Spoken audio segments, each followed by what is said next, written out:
Welcome back everyone, and it's time to go balls deep. So with Jujutsu Kaisen popping off and the anime getting even more deeper and deeper, I finally decided it's time to stop to follow up on your guys' request to cover all the clans and families in this crazy series. Yes, that means we are finally going to explain Megumi's Zenin family with the Gojos and others alongside their respective unique clan curse techniques. But before we start, I need to let you guys know that I really appreciate all of your support, and honestly, you lot have been giving us so many interesting topic ideas, making our ABD community even more amazing. We actually plan to do all of these topics as we cover JJK on a weekly basis or so, but to show us that you want us to continue doing them and to power my balls deep curse technique, I need you guys to smash that like button and check out our other JJK videos on the playlist below.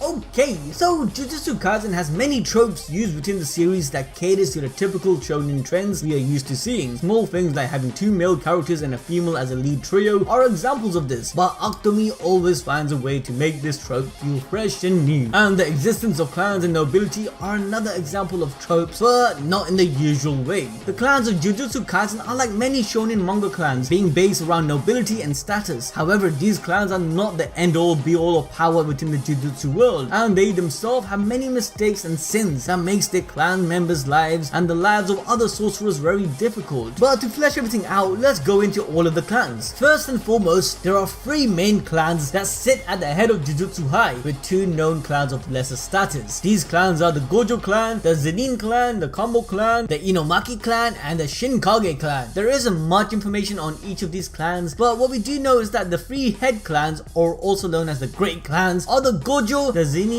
and the Kamo Clan, and these are the clans that have the most power and influence in the Jujutsu world, and they do not take this power lightly. These three clans take strength and their bloodline very seriously. In the world of Jujutsu sorcery, power is literally everything, so there is an emphasis on techniques, especially inherited techniques within families. But what actually makes these clans the head clans? Well, there isn't any concrete information on why these clans are considered the head clans, but it is speculated that each of these families are descended from a vengeful spirit or legendary sorcerer. This speculation itself comes from the Gojo Clan because they are confirmed descendants of the vengeful spirit Sugawara no Michizane. Who? But this spirit was once a Jujutsu sorcerer, and guys, this information was revealed to us in the Jujutsu Kaisen prequel, where Satoru Gojo explains his distant blood relation to the prequel main protagonist Yuta Okutsu. If you guys want us to cover the Jujutsu Kaisen prequel in detail, let us know in the comment section below, because we're actually also planning to do Gojo's backstory, so that would go hand in hand. But coming back to the clans, if Akutami decided to go into more detail about the three great clans, it's possible that this was a foreshadowing to their heritage and nobilities. And I also have a balls deep theory about how there was actually an extra great clan that either went into hiding after being supposedly extinct, or possibly even got excommunicated from the Jujutsu High. I'll go more into detail about this in another video, but if you guys haven't guessed already, if it wasn't obvious, I'm talking about Itadori's clan. We don't know much about his family apart from that his grandpa passed away, but before he did so, he was about to tell Itadori about his parents, which seemed very mysterious at that time, and it still is. Now, aside from bloodlines and being linked back to some great old powerful spirit, each of these families have a specific inherited curse technique that the family head either usually has or tries to birth a child with that technique. These clan techniques for the members is like a lottery, so if you get it, you're pretty much going to be a special grade ranked sorcerer. These three great families have the most broken techniques out of all the other Jujutsu sorcerers and other curse users, and because these three great clans are also trying to keep the balance of power between themselves, they make sure to have some information on the other clans and their techniques, even though it's supposed to be a secret. But with that, let's get into these clans and their techniques. Starting with the Gojo Clan, they inherit the limitless ability and the 6 eyes, where both of these techniques are inherited and in the possession of Satoru Gojo, the current representative for the Gojo Clan. The limitless ability is what allows Gojo to bring infinity into existence. It works by the manipulation of space at an atomic level, allowing the users to have extensive abilities over space itself. With this, Gojo is able to perform destructive and insane moves. And the 6 eyes is the blue eyes that Satoru has, which is usually covered by his blindfold, and they allow him to see where cursed energy is located, also allowing him to see people's cursed techniques without them being explained to him. My man pretty much has a Sharingan. And by the way guys, it's very rare for someone someone to be born with the sixth eye. And what's even more rare is for a Gojo member to have both six eyes and the limitless ability in one go. The only known member to have both was a previous Gojo family head that Satoru Gojo told Megumi about when explaining why the Zenin clan and the Gojo clan doesn't really get along, where basically that old Gojo clan leader fought an old Zenin clan leader and they ended up killing each other. Crazy, right? This just goes to show you how strong that Zenin clan leader might have been. And speaking of the Zenin clan, their inherited curse technique is called the 10 Shadows technique that allows the user to summon 10 different Shikagamis and control them. In order to do this, they must first summon the Shikagami, exorcise it, then it will be under their control. But the weakness is that when a Shikagami is destroyed, they are gone forever. However, the essence of that Shikagami can be taken and used to combine with another Shikagami. That old Zenin clan leader that fought the old Gojo clan leader had this very inherited technique, which implies that the 10 Shadows technique is quite a formidable one. Even for a powerful character like Satoru, if it's used accordingly, it might even be powerful enough to stop Gojo. But again, we ain't too sure how strong this Gojo family head was in comparison to Satoru Gojo of current times. Like, come on, Satoru Gojo is OP!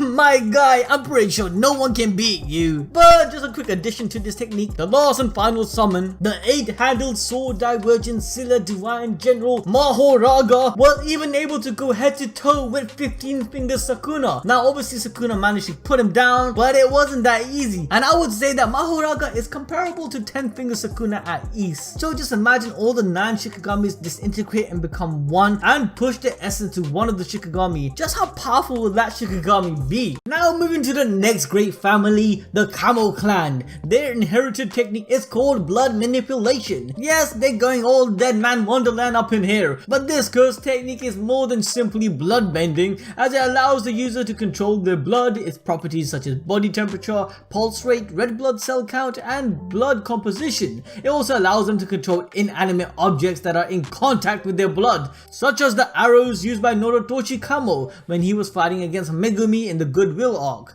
This technique might seem less formidable than the other two great clans, but in the hands of the right fighter, it can be very dangerous. However, there are also dangers of too much blood loss, and that external blood can be affected by things like water, diluting it to the point of making it unusable. Now guys, with each of these clans having very powerful techniques, it makes it obvious why these families hold them so highly and consider their bloodline top priority, which is specifically shown in the mini flashback for Noritoshi Kamo, as since when he was young, the clan placed the utmost importance on their inherited technique. Sadly, Noritoshi's mother was a mistress who was constantly mistreated, but since she gave birth to a child who had blood manipulation, a young Noritoshi agreed to become the new heir so his mother would no longer receive a harsh treatment. Now that's a pretty tough situation to be in, and Noritoshi was just a child when he agreed to this, so it makes you wonder if this is really what he desired or if it's just a means to an end. But pretty much every clan desires their heir and leader to have the clan's technique as it becomes a full representation. Now from this, I know you guys are thinking, well, Megumi isn't a Zenin here, but has their inherited technique. And you're right, he isn't a Zenin clan member, but he is directly a part of their bloodline through his father, Toji Fushiguro, who actually was originally known as Toji Zenin, but changed his last name to his wife's last name after getting remarried. And this woman is not Megumi's mother, but his stepmother, meaning that we still yet to see Megumi's actual mother. However, I think she probably died giving birth or something like that. But moving on, due to having that inherited ability, Megumi was supposed to be sold to the Zenin clan leader at a very high price, but right before dying, his father Toji alluded to Gojo to take care of his son, which as we know Gojo did. This created some tension between Megumi and the young Noritoshi because Noritoshi believed that those who have inherited techniques are responsible for taking care of the clan their technique originated from, something that Megumi doesn't believe in, as he himself doesn't have any feelings or affiliations to his father's side. Now coming to the actual individuals of each family, family, well, there aren't many known members of these clans, not even for the head clans, but the Zenin clan has been represented the most in the story, as we know many of the members like Mai and Maki Zenin, who are the twins of the head Zenin clan member Mahito Zenin. It is said that the Zenin clan sees these twins as a sign of omen, and they blame this for neither of them having the inherited ability, specifically Maki, who has very low cursed energy and has heavenly restriction, and due to this she has to use special glasses to see curses and use cursed tools and weapons to fight even against the cursed spirits. On top of that, she is shunned by the family because of these shortcomings, hence her leaving the clan and pursuing Jujutsu sorcery in Tokyo. This actually is extremely similar to Megumi's father Toji, who was a very rare case of heavenly restriction, but as with every heavenly restriction, his gift allowed him to train his 5 senses to detect curses and made him extremely proficient in combat. Even though he was shunned by his clan, Toji took a different approach and used this skill to become the Sorcerer Killer, aka an assassin. My man was so strong, he went head to toe with the likes of Gojo and his team back in the days. Now obviously it didn't turn out good for him, but he actually did pretty decent for a bit. And then later when he got resurrected, he was able to sort out a special grade curse like it was nothing. But moving on to Maki's twin sister Mai, even though she has a higher output of cursed energy, it's still nothing impressive, so she has to use a cursed gun to amplify her power level. Although she can create things with her cursed energy like extra bullets for the gun, but it takes a lot out of her. While the prejudice against her isn't bad as Maki's, Mai still has a hard time getting the proper respect from her family. Now back to the big daddy Mahito Zenin, the current family head of the Zenin clan. He is a powerful sorcerer, but he doesn't have the inherited technique either. Instead, has an ability that allows him to trap his enemies in frames, just like frames in TVs and animation. He was once known to be one of the fastest Jujutsu sorcerer until Gojo Satoru became the Gojo we all love. However, sadly, Mahito is one of the main reasons his daughters have issues with the family, and he even told Maki if she leaves the clan, he would purposely make his sister's life Mai more difficult. Like, this dude is a terrible man, but damn is he strong. Now coming to the Gojo clan, well, the only known member is the legendary Satoru Gojo, and even though it is obvious that there are other members, he's the only one we know about. In the grade 2 sorcerers Takuma Ino's words, he's known to be the one-man team, so there's no telling who the other members of the Gojo clan could be. The closest relative we know is Yuta Okutsu, who, as I mentioned earlier, is a distant relative by blood due to also being a descendant of the vengeful spirit Sugawara no Michizane. I don't know if I pronounced that right, but I butchered it the second time, okay? But hopefully Ultimi will give us more members of the Gojo clan soon. I'm pretty interested. Does Gojo have sisters? What about his mom, his dad? We need to know more about him, honestly. Moving on, when it comes to the Kamo clan, their member situation is kind of complicated. The only official members we know are Noritoshi Kamo and, well, Noritoshi Kamo. What?